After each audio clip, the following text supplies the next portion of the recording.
Dinamika pemeliharaan hak fakir miskin dan anak terlantar di negara Indonesia.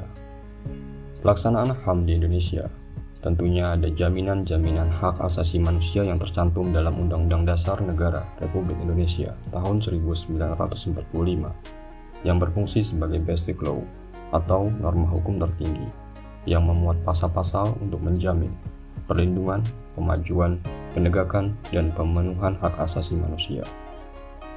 Karena letaknya pada konstitusi, maka memuat ketentuan-ketentuan mengenai HAM tersebut harus dihormati dan dijamin pelaksanaannya.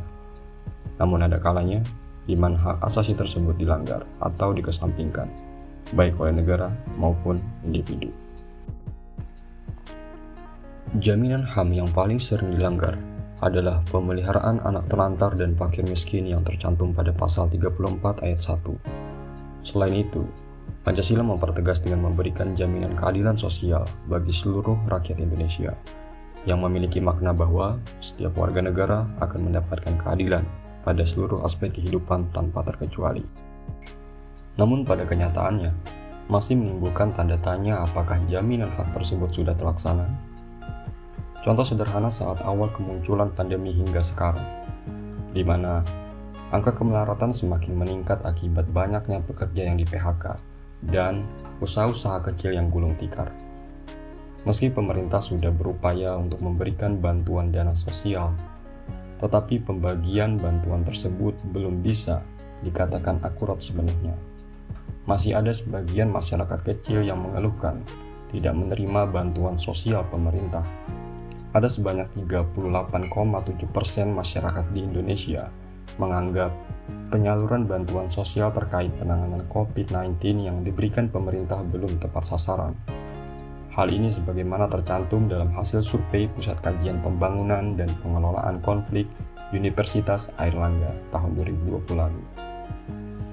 Ini menjadi penting agar penyaluran bantuan pada tahun 2022 mendatang diharapkan lebih merata dan tepat sasaran, terutama bagi mereka yang benar-benar membutuhkan harus lebih diprioritaskan.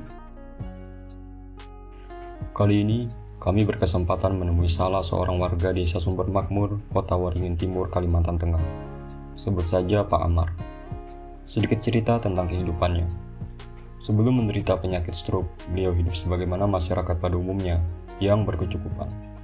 Namun akibat penyakit stroke yang diderita, membuatnya mengeluarkan banyak uang untuk biaya berobat. Di samping itu, ia sekarang hidup sebatang kara, karena anak dan istrinya lebih memilih untuk meninggalkannya. Bak jatuh tertimpa tangga pula, kehidupan Pak Amar semakin susah. Penyakit stroke benar-benar menghambat untuk bekerja, guna memenuhi kehidupan sehari-harinya. Pemasukan beliau hanya dari hasil jualan minyak eceran. Kecukupan hari-hari jual minyak, habisnya sehari paling 10 liter, untungnya seliternya 1.000.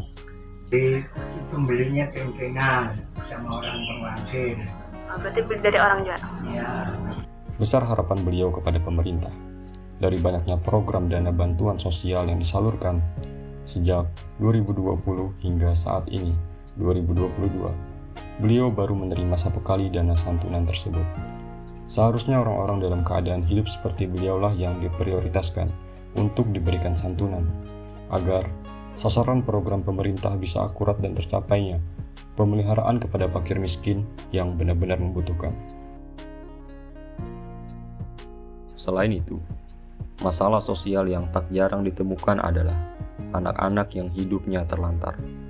Seharusnya mereka sibuk untuk belajar guna masa depan yang cerah, mengingat mereka adalah generasi penerus bangsa ini.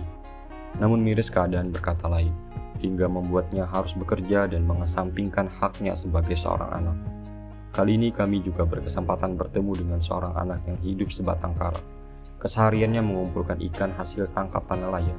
Kemudian, ia jual guna membiayai kebutuhannya sendiri. Kalau boleh tahu, nama adik siapa? Nama saya Musri Andi, biasa dipanggil Andi. Satu sade atau masih sekolah atau udah enggak? Udah tidak Pak, udah lama dari kecil. Gitu ya. Kalau boleh tahu, orang tua adek pada kemana? Orang tua saya Udah lama nggak ada, dari saya kecil udah nggak ada. Jadi Ade tinggal di sini? Iya, saya tinggal di sini udah lama. Gitu ya. Bisa nggak diceritain keseharian Ade?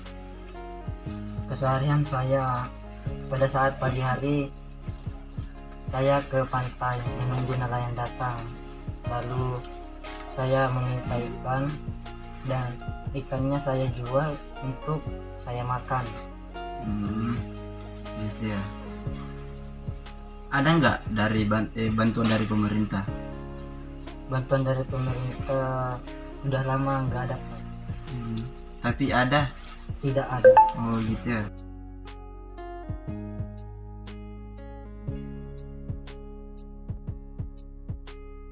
Besar harapan kita sebagai anak bangsa dan generasi muda yang berkeinginan memajukan dan mensejahterakan keadilan sosial. Luasnya wilayah kedaulatan menjadi kelebihan dan tanggung jawab besar bagi pemerintah dan masyarakat.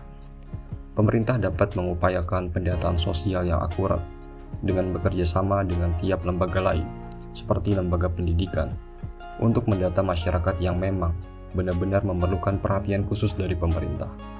Jika perlu, aparatur desa bisa bekerja sama dengan pelajar atau relawan sosial setempat, dengan koordinasi langsung dari Kementerian Sosial, mensurvei secara akurat terhadap penanganan fakir miskin dan anak terlantar. Selain itu, juga sangat diperlukan mengoptimalkan sosialisasi tentang bantuan sosial di masyarakat. Mengingat sulitnya masyarakat yang tinggal di pelosok negeri untuk mengakses informasi-informasi penting, yang seharusnya menjadi haknya sebagai warga negara. Semoga waktu bisa menjawab kesenjangan di negara Indonesia. Ini bukan persoalan pemerintah saja, tapi juga kepedulian semua lapisan masyarakat di bumi pertiwi ini.